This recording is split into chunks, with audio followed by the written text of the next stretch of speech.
Hello and welcome to Diabetes Connections in the News. I'm Stacey Sims. Every other Friday, I bring you a short episode with the top diabetes stories and headlines happening now. In the News is brought to you by Edgepark. Simplify your diabetes journey with Edgepark. Our top stories this week, all about cost. A new study shows that Ozempic could be manufactured for less than $5 a month, even as Novo Nordisk charges close to $1,000 per month for the injection in the U.S. before insurance. This is a study from Yale University and King's College Hospital in London, along with the nonprofit Doctors Without Borders.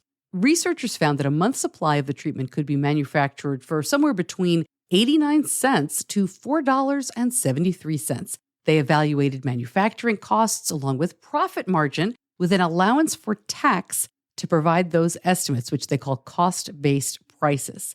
The list price for a monthly package of Ozempic is $935.77. In a statement this week, Novo Nordisk declined to provide production costs for Ozempic or Wegovy, the same drug packaged as a weight loss treatment. But the Danish drug maker noted it spent almost $5 billion on research and development last year and will spend more than $6 billion on a new deal to boost manufacturing to meet demand for drugs like this. By the way, separate research from University of Liverpool, along with another team, has found that the drug could be produced for $40 a month.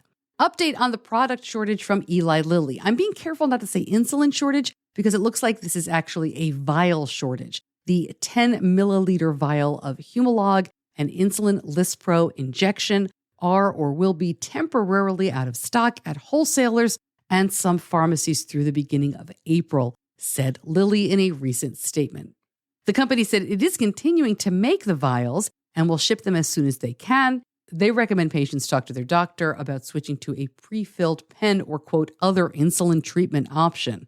Why did this happen? A Lilly spokesperson says the dynamic nature of insulin supply and demand, coupled with a brief delay in manufacturing, led to the temporary supply constraint.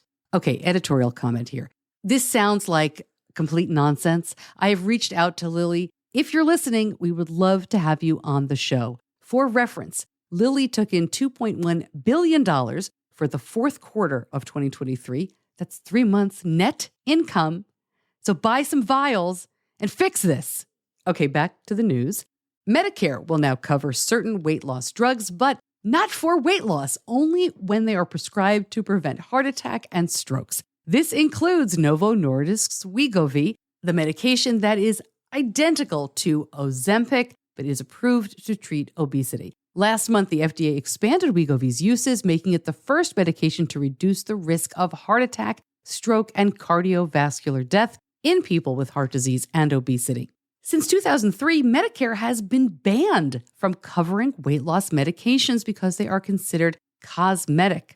This, even though many studies have shown people living with obesity and excess weight are at greater risk for other health conditions, and Medicare hasn't been allowed to negotiate medication prices until recently. The Inflation Reduction Act passed in 2020, so now Medicare has entered the first cycle of price negotiations for only 10 drugs. This is not one of them. Right now, Medicaid offers more flexibility than Medicare on weight loss medications, but it depends on where you live. As of 2023, the states that offer Wegovy and another weight loss drug, Saxenda, without restrictions include California, Delaware, Minnesota, Rhode Island, Virginia. 5 other states also cover Wegovy or Saxenda, but with restrictions. Those are Georgia, Michigan, New Hampshire, Pennsylvania, and Wisconsin. A lot of information here.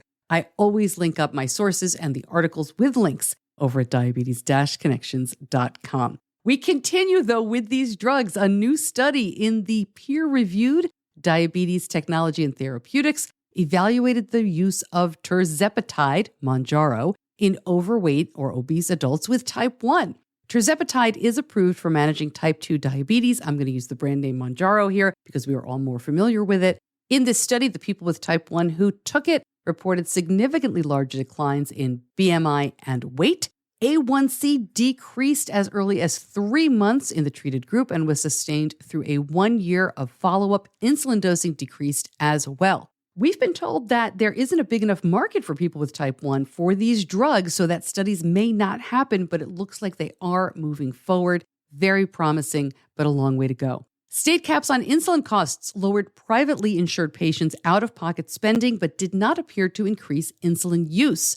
These caps, which range from $25 to $100 for a month's supply, were associated with about a 17% relative decrease in consumer out-of-pocket costs.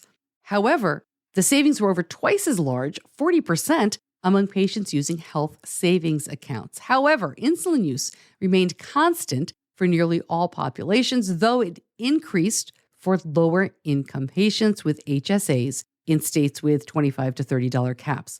Previous studies found Medicare enrollees' prescription fills rose after Medicare implemented that $35 cap on monthly insulin costs. This has been reported in a few ways. I'm not sure why it's surprising that those with the lowest income and on government health care, Medicare, used more insulin when the price went down, especially because these researchers say those with private insurance are on average healthier and less likely to need more insulin, and they might be less affected by caps because they have more resources to afford the medication. Right back to the news, and we have a long way to go. We got a lot more coming up, but first, Diabetes Connections is brought to you by Edgepark. Life is busy. Managing diabetes is a daily commitment, sometimes an hourly commitment. Edgepark can help you say goodbye to the worry of managing your diabetes supplies with a variety of cutting-edge insulin delivery systems from brands like Medtronic and Tandem. Plus, Edgepark accepts most insurance plans and handles the paperwork, so you can simplify your life, your diabetes care, and your budget in one click. Go to diabetes-connections.com and click on the Edgepark logo. Now back to the news and new FDA clearance for the Twist automated insulin delivery system. This is hardware from DECA Research and will be brought to market by Sequel MedTech. The software, Tidepool Loop. DECA is the company behind the Segway. Remember that? And a lot of other technology. Its founder, Dean Kamen, invented the first wearable insulin pump decades ago. The Twist looks like a small flat disc. It does have a tube. The company says it is the first drug delivery system that measures both insulin volume and flow with each microdose. The system is cleared for use in individuals age 6 and older with type 1 diabetes. I am set to talk to Sequel MedTech in just a couple of weeks. My first question, how do you say this? Because the Twist is spelled with 2 I's. Do we pronounce them both? All right, lots of questions for them, and that'll be coming up in a future episode.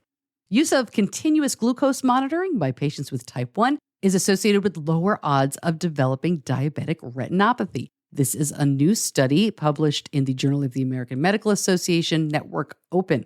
The researchers found that use of CGM was associated with a lower risk of developing diabetic retinopathy and lowered the risk of the disease progressing. They suggested that the use of a CGM reduces variability in glucose levels.